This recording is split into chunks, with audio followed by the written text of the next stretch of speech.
Hello friends. So ఇవాళ ఒక కొత్త క్రియేటివ్ ఐడియాతో మీ ముందుకు వచ్చేసాం.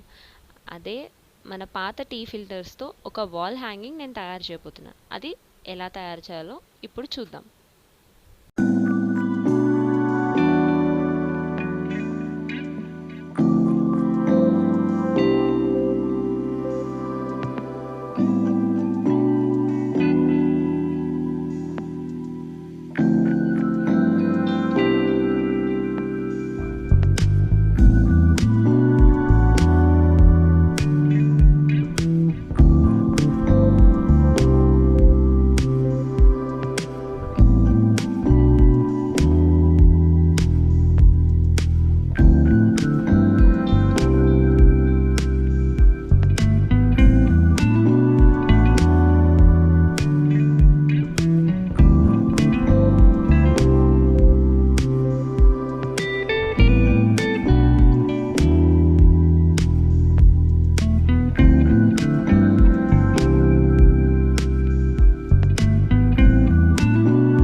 సో ఇది ఫ్రెండ్స్ ఈ వీడియో. నాకు పాడైపోయిన టీ ఫిల్టర్ చూస్తే ఏదో చేయాలనిపించింది, చేశాను. హోప్ మీకు నచ్చింది అనుకుంటాను. ఇంకా మీరు దాన్ని చాలా క్రియేటివ్గా కూడా చేయొచ్చు. కుందన్స్ కానీ స్టోన్స్ ఇంకా హైలైట్ చేస్తూ. చూసారు కదా ఫ్రెండ్స్, ఈ వీడియో మీకు నచ్చిందని అనుకుంటున్నాను. తప్పకుండా మా ఛానల్ని లైక్ చేయండి, షేర్ చేయండి అండ్ సబ్స్క్రైబ్ కూడా చేయండి.